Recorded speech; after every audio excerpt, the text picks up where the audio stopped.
یہ کیسے ممکن ہے کہ ایک کمپنی دوسری کو 20 ارب روپے سے بھی زیادہ کی مقروض ہو جائے، اور جب اتنی بڑی رقم کی ادائیگی نہ ہو تو پھر کیا ہوتا ہے؟ آئیے اس پورے معاملے کو تفصیل سے سمجھتے ہیں۔ تو کہانی شروع ہوتی ہے 20 ارب روپے سے کچھ زیادہ۔ یہ کوئی چھوٹی موٹی رقم نہیں ہے، سوچیں ذرا، اتنی بڑی رقم سے تو پاکستان میں ایک نیا پاور پلانٹ تک لگایا جا سکتا ہے۔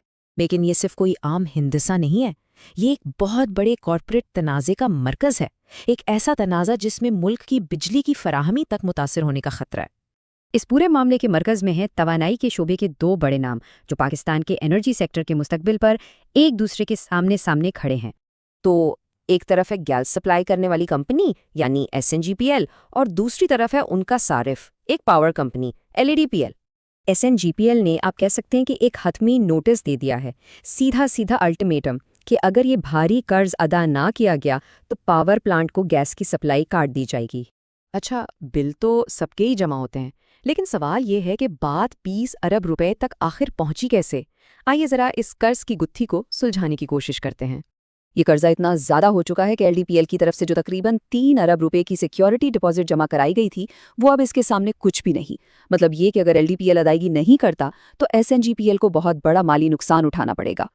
دیکھیں، یہ قرض کوئی سیدھا سادہ معاملہ نہیں ہے، یہ پرانے بقایا جات، پھر ان پر طے کی گئی قسطیں جو ادا نہیں ہوئیں، اور ساتھ میں نئے گیس بلز، ان سب کا ایک پیچیدہ جال ہے۔ اس مسئلے کو حل کرنے کے لیے ایک پلان بھی بنا تھا، لیکن وہ آپ کہہ سکتے ہیں کہ بری طرح ناکام ہو گیا۔ پلان کاغذ پر تو بہت اچھا لگ رہا تھا، کچھ رقم فوراً ادا کی جائے، پرانا قرض آسان قسطوں میں چکایا جائے اور نئے بل وقت پر ادا ہوتے رہیں، لیکن جیسا کہ اکثر ہوتا ہے عمل درآمد میں معاملہ خراب ہو گیا۔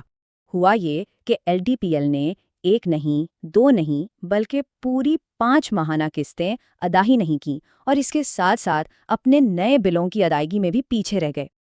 اب یہاں یہ سمجھنا ضروری ہے کہ SNGPL یہ دھمکی اپنی مرضی سے نہیں دے رہا، اس کی ایک ٹھوس قانونی بنیاد ہے جو ان دونوں کمپنیوں کے درمیان ہوئے معاہدے میں موجود ہے۔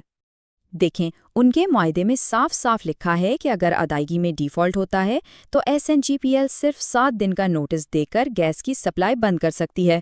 یہی وہ ایک چھوٹی سی شک ہے جو SNGPL کو یہ سارا اختیار دیتی ہے۔ تو اب صورتحال یہ ہے کہ ایک طرف ایک کمپنی ہے جو قانونی طور پر اپنا حق مانگ رہی ہے تاکہ اسے مزید نقصان نہ ہو، اور دوسری طرف ایک پاور پلانٹ ہے جس پر بند ہونے کا خطرہ منڈلا رہا ہے، جس کا اثر لاکھوں لوگوں پر پڑ سکتا ہے۔ تو اب سب سے بڑا سوال یہ ہے کہ اس کا حل کیا ہوگا؟ یہ معاملہ صرف 2 کمپنیوں کے درمیان نہیں رہا۔ سوال یہ ہے کہ کیا ایک قانونی معاہدے کی پاسداری زیادہ اہم ہے یا عوام کے لیے بجلی کی مسلسل فراہمی؟ اس تنازع کا جو بھی نتیجہ نکلے گا وہ یقینی طور پر پاکستان کے توانائی کے شعبے کے لیے ایک مثال قائم کرے گا۔